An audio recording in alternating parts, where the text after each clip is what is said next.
Aircraft इतना भारी भरकम होने के बावजूद हवा में कैसे उड़ जाता है? इसके पीछे की साइंस के कॉन्सेप्ट को समझने से पहले एयरक्राफ्ट के पार्ट्स को समझना जरूरी है। एयरक्राफ्ट में जहां पायलट्स बैठते हैं उसे हम कॉकपिट कहते हैं, जहां पैसेंजर बैठते हैं उसे हम फ्यूजलाज कहते हैं। नीचे में 3 व्हील्स लगे होते हैं। आगे के व्हील्स को हम नोज व्हील्स कहते हैं, जबकि पीछे के व्हील्स को रियर व्हील कहते हैं। एयरक्राफ्ट में 2 विंग्स लगे होते हैं, जिसमें जनरली 2 या 4 इंजन लगे होते हैं। जिन इंजन में बाहर से पंखे दिखाई देते हैं वो प्रोपेलर इंजन होते हैं, और जबकि जिन इंजन्स में बाहर से प्रोपेलर दिखाई नहीं देते वो जेट इंजन होते हैं। दोस्तों, जेट इंजन प्रोपेलर इंजन से काफी पावरफुल होते हैं। एयरक्राफ्ट के पीछे एलिवेटर्स लगे होते हैं, जिनका काम एयरक्राफ्ट को ऊपर या नीचे करना होता है। वहीं एलिवेटर के ऊपर एयरक्राफ्ट में एक पूंछ की स्ट्रक्चर होती है, जिसे हम रडर कहते हैं, और ये एयरक्राफ्ट को बाएं या दाहिने की तरफ मोड़ता है।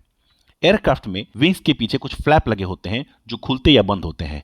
इसी विंग्स और फ्लैप में एयरक्राफ्ट के उड़ने की साइंस छुपी हुई है। दोस्तों, एयरक्राफ्ट के फ्लाइंग में और बर्नौली प्रिंसिपल में डायरेक्ट रिलेशन है। तो सबसे पहले बर्नौली प्रिंसिपल को समझना जरूरी है। बर्नौली प्रिंसिपल किसी भी फ्लूइड या गैस के वेलोसिटी, उसके प्रेशर और एलिवेशन में रिलेशन एस्टेब्लिश करता है। जब स्पीड हाई होती है तो फ्लूइड का प्रेशर कम होता है, और जब फ्लूइड का स्पीड कम होता है तो प्रेशर हाई होता है।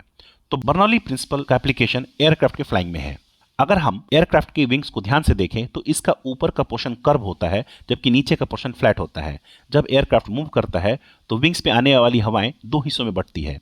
एक ऊपर की तरफ जाती है जो कर्व होता है, दूसरी हवाएं जाती है नीचे जो फ्लैट होता है। कर्व की तरफ जाने वाली हवाओं को ज्यादा डिस्टेंस कवर करना पड़ता है, जिससे उनकी स्पीड बढ़ती है, जबकि नीचे की स्पीड कम होती है। अब हमने बर्नौली प्रिंसिपल में पढ़ा कि जो फ्लूइड या गैस की स्पीड ज्यादा होती है वहां प्रेशर कम होता है। तो इसी तरह ऊपर वाला पोर्शन जो कर्व होता है वहां स्पीड बढ़ने से लो प्रेशर क्रिएट होता है, और नीचे हाई प्रेशर क्रिएट होता है। ऊपर लो प्रेशर बेल्ट क्रिएट होने से एयरक्राफ्ट को लिफ्ट मिलता है और एयरक्राफ्ट ऊपर उठने लगता है। यही बर्नौली प्रिंसिपल का कॉन्सेप्ट है दोस्तों, जिससे इतना भारी भरकम एयरक्राफ्ट इजीली फ्लाइंग करने लगता है। दोस्तों, हमारे इस तरह की इंफॉर्मेटिव वीडियो आपके या आपके बच्चों के लिए काफी इंपॉर्टेंट है। सो आपसे रिक्वेस्ट है कि इसको मिस न करें। आप हमारे चैनल को सब्सक्राइब कर लें और लाइक बटन को हिट कर दें। Thank you so much.